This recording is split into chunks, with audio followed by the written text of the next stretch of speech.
Yaxshilarim, bu narsani sizlar bilan bo'lishmasam bo'lmadi. Chunki vashshi xursandman.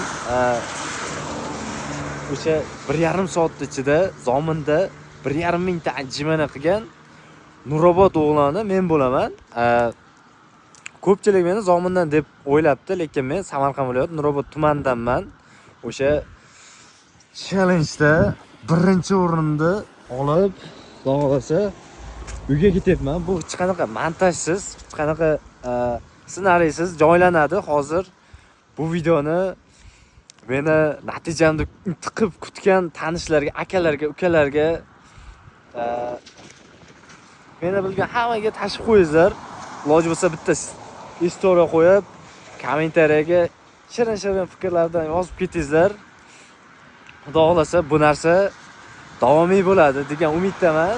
Sizlarni Nurobodni, ota-onamni ishonchini, motivatsiyasini berayotgan kuchini oqladim degan umiddaman. Qo'llab-quvvatlab, duo qilib, motivatsiya berib, kuch-quvvat berib turganlaringizga kattagon rahmat. O'zlaringizni asraysizlar. Zo'r kontentlar chiqarishda davom etamiz. Xudo xolasa bundan ham yaxshiroq natijalar qilishda to'xtamaymiz.